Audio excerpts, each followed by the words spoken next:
मगर आसमान में थूकने वाले को शायद ये पता नहीं है कि पलट के थूक उन्हीं के चेहरे पर गिरेगा।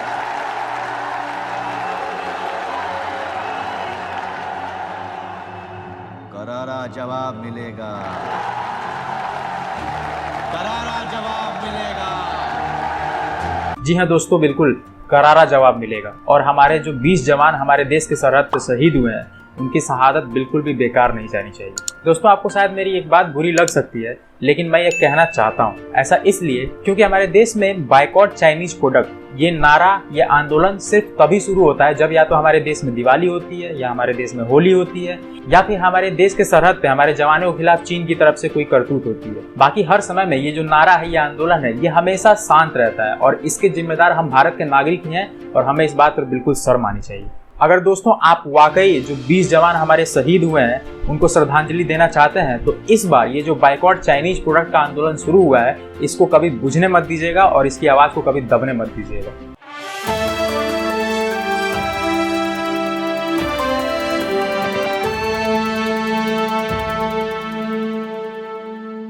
नमस्कार दोस्तों, मैं रतन कुमार स्वागत करता हूं आपका मेरे चैनल खबरी इंजीनियर। दोस्तों, हमारे सरहद पे 20 जवानों के शहीद होने के बाद बायकॉट चाइनीज प्रोडक्ट के लिए आवाजें उठाने लगी गई हैं और इसके खिलाफ बहुत ही विरोध प्रदर्शन भी शुरू हो गया है। चाइना के खिलाफ सभी लोगों के अंदर बहुत ही गुस्सा है, बहुत ही आक्रोश है, जो कि जायज भी है। दोस्तों, आज की पूरी वीडियो इसी बात पे है कि जब हम सड़कों पे बायकॉट चाइनीज प्रोडक्ट को लेके प्रदर्शन कर रहे हैं, क्या वो सही है या नहीं, और अगर सही है तो क्या उसको तुरंत इम्प्लीमेंट करना भारत में पॉसिबल है या नहीं, और अगर पॉसिबल है भी तो इसका क्या नेगेटिव या पॉजिटिव इम्पैक्ट हमारे भारत में पड़ सकता है, और अगर नेगेटिव पॉजिटिव इम्पैक्ट को भी ले लें तो ये किस तरीके से किया जा सकता है ताकि हमारे भारत पे ज्यादा इसका असर ना पड़े। तो दोस्तों, यहाँ पर सबसे पहला सवाल तो ये आता है कि क्या बायकॉट चाइनीज प्रोडक्ट्स ये करना सही है या नहीं।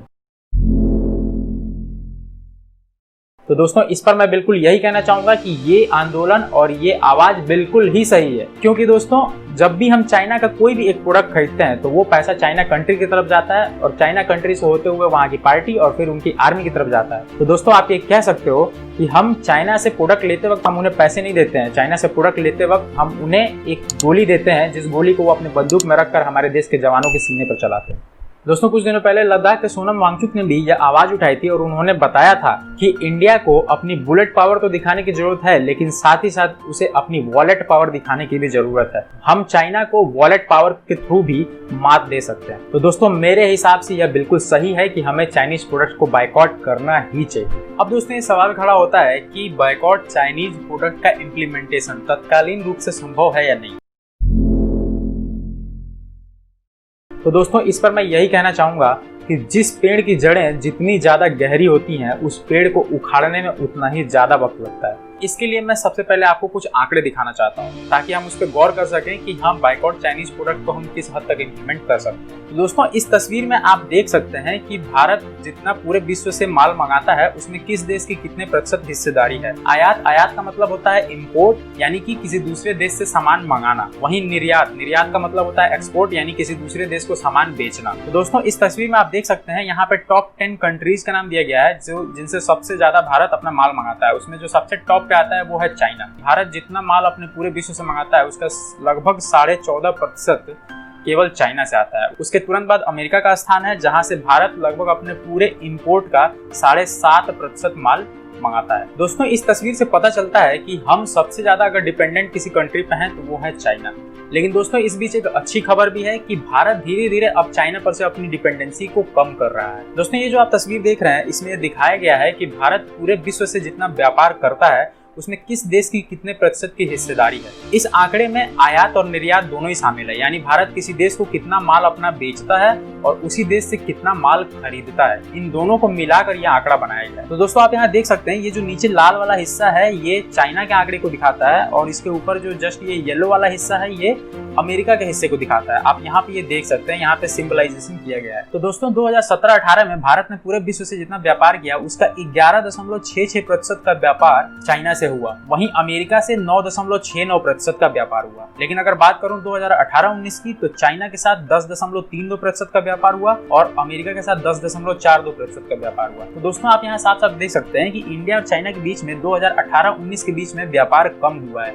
वहीं अमेरिका के साथ में हमारा व्यापार बढ़ा है। और इसी के साथ साथ 2018-19 में अमेरिका चाइना को पीछे छोड़ते हुए भारत का सबसे बड़ा व्यापार पार्टनर बन गया है। हालांकि दोस्तों इसके बाद में मैं आपको बताना चाहता हूँ कि इंडिया हमेशा से ही चाइना के साथ ट्रेड डेफिसिट में रहा है। ट्रेड डेफिसिट का मतलब होता है व्यापार घाटा, लेकिन वहीं अमेरिका के साथ इंडिया को हमेशा ही व्यापार लाभ हुआ है। दोस्तों आप भली भांति जानते हैं कि जब हम किसी को सामान ज्यादा बेचते हैं लेकिन उसे खरीदते कम है तो यहाँ पे लाभ होता है, और जब हम किसी से सामान खरीदते ज्यादा है लेकिन उसको बेचते कम है तो यहाँ पे घाटा होता है। तो दोस्तों जो ट्रेड डेफिसिट है, जिसको हम व्यापार घाटा भी कहते हैं, यहाँ पे बस यही दर्शाता है कि चाइना को इंडिया ने हमेशा माल कम बेचा है लेकिन चाइना से मंगाया ज्यादा है। लेकिन अगर वहीं ट्रेड सरप्लस यानी व्यापार लाभ की बात करूं तो भारत दूसरे देश को सामान बेचता ज्यादा है लेकिन वहां से खरीदता कम है, इसलिए यहाँ पे ट्रेड सरप्लस होता है यानी व्यापार लाभ। तो दोस्तों आप इस तस्वीर में देख सकते हैं, यहाँ पे सबसे पहले जो स्थान अमेरिका का है, यहाँ पे ग्राफ हमारा पॉजिटिव है। यहाँ पे दिखाता है कि इंडिया अमेरिका के साथ हमेशा ही ट्रेड सरप्लस में रहा है यानी व्यापार लाभ में रहा है।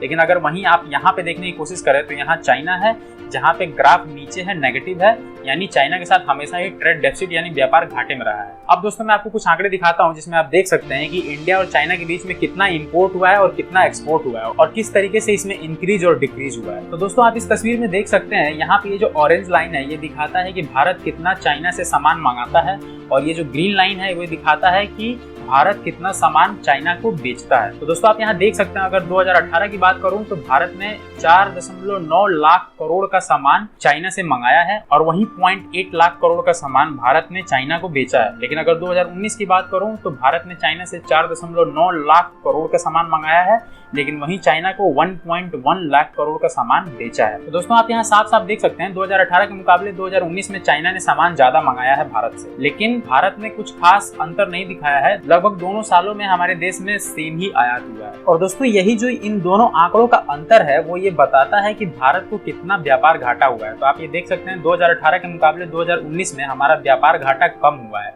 और ये भारत के लिए अच्छी बात है। तो दोस्तों आप यहाँ पे साफ साफ देख सकते हैं कि धीरे धीरे इंडिया अब चाइना पर अपनी डिपेंडेंसी कम कर रहा है और वहां से उनके द्वारा किए गए आयात में धीरे धीरे कमी आ रही है, और इससे हमारे देश का जो व्यापार घाटा है चाइना के साथ वो भी धीरे धीरे कम हो रहा है, और ये बहुत ही अच्छी खबर है। अब दोस्तों जरा हम जान लेते हैं कि भारत जो चाइना से सामान मंगाता है उसमें से कौन कौन से सामान मुख्य है, क्योंकि अगर हम बहिष्कार कर रहे हैं तो हमें ये पता होना चाहिए कि हम किन सामानों का बहिष्कार करें। तो दोस्तों आप यहाँ देख सकते हैं कि सबसे ज्यादा जो सामान मंगाया जाता है चाइना से उसमें सबसे पहला स्थान आता है इलेक्ट्रिकल मशीनरी और इक्विपमेंट का।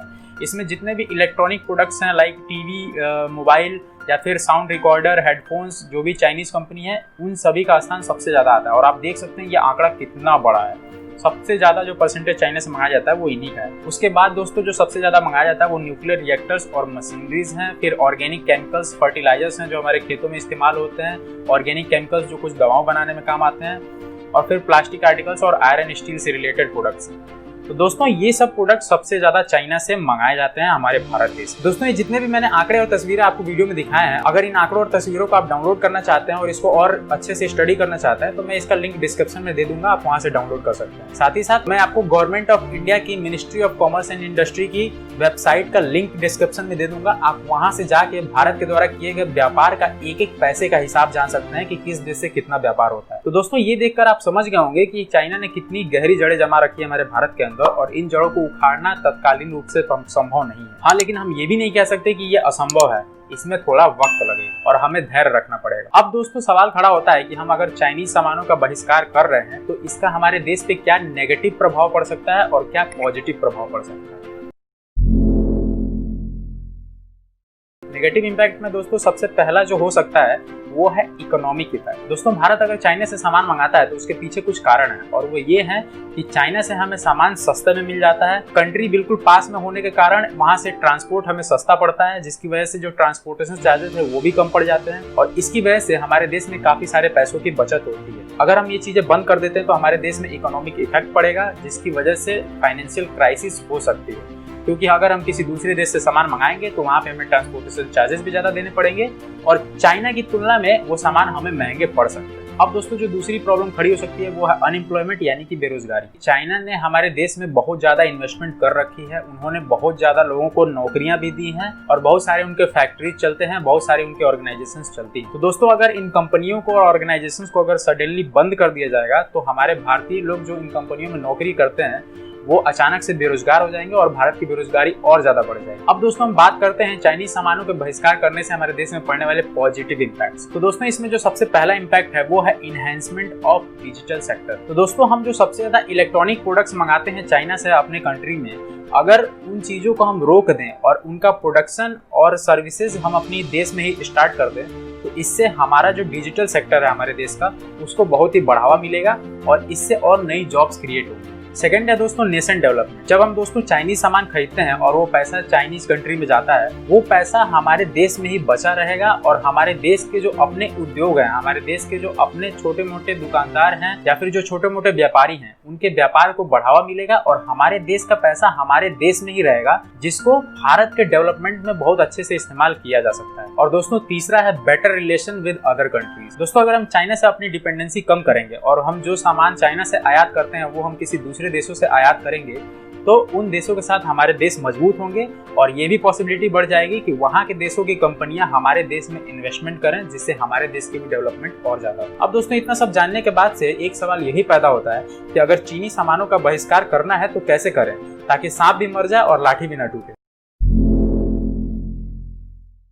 तो दोस्तों सबसे पहले मैं आपको ये बता दूं, आपको मैंने आंकड़ों में दिखाया चाइना से हम जितने प्रोडक्ट्स मंगाते हैं वो डायरेक्टली इस फॉर्म में नहीं होते कि लेके आए और यूज करना स्टार्ट कर दिया, वो एक सेकेंडरी फॉर्म में होते हैं। उसका एग्जांपल ये है दोस्तों कि जैसे अगर आप अपने घर में एक CFL का इस्तेमाल करते हैं, तो CFL चाइना से नहीं आता, लेकिन उस CFL में लगने वाले जो छोटे छोटे इक्विपमेंट्स होते हैं वो चाइना से आते हैं। तो दोस्तों इसमें मेरी राय यही है कि आपको चाइना को मीठा जहर खिला के मारना होगा। मीठा जहर जिस तरीके से धीरे धीरे मारने का काम करता है, बिल्कुल आपको वैसे ही करना होगा। तो दोस्तों चीनी सामानों का बहिष्कार करने के लिए हमें सबसे पहले जो चीन से हम सामान मंगाते हैं उसके अलग दूसरे ऑप्शन ढूंढने पड़ेंगे, उसके अल्टरनेटिव्स ढूंढने पड़ेंगे कि हम किन देशों से लगभग उसी दाम पर या फिर हल्के फुल्के अंतर पे उन सामानों को मंगा सकते हैं। और अगर वो नहीं कर सकते तो हम अपने देशों में खुद कितना से ज्यादा डेवलपमेंट करें, ताकि उन सामानों का प्रोडक्शन हम अपने ही देश में कर सकें। और दोस्तों ये सब करने में थोड़ा वक्त लगेगा, क्योंकि दोस्तों ये रातों रात संभव नहीं है। तो दोस्तों जैसे ही ये धीरे धीरे डेवलपमेंट होने लगेगी, तो आप धीरे धीरे चाइनीज सामानों से उठकर इंडियन सामानों पर शिफ्ट हो सकते हैं और इससे जो चाइना का मार्केट हमारे इंडिया में है वो धीरे धीरे डाउन होने लगेगा। बहुत से लोग आपको ऐसे भी मिलेंगे जो आपको ये कहेंगे कि आपके पास MI का फोन है, आपके पास ओप्पो का फोन है, तो वो फेंक दो, घर में जो चाइना की टीवी लगी हुई है तो उसको तोड़ दो। तो दोस्तों ये तो बिल्कुल पॉसिबल नहीं है, जो कि मैंने आपको अभी आंकड़ों में दिखा भी दिया। आप सबसे पहले उन चीजों का बहिष्कार करना शुरू कर सकते हैं जिसको आप रेगुलर टर्म्स पे यूज करते हैं, जो आप डेली यूज करते हैं या वीकली यूज करते हैं।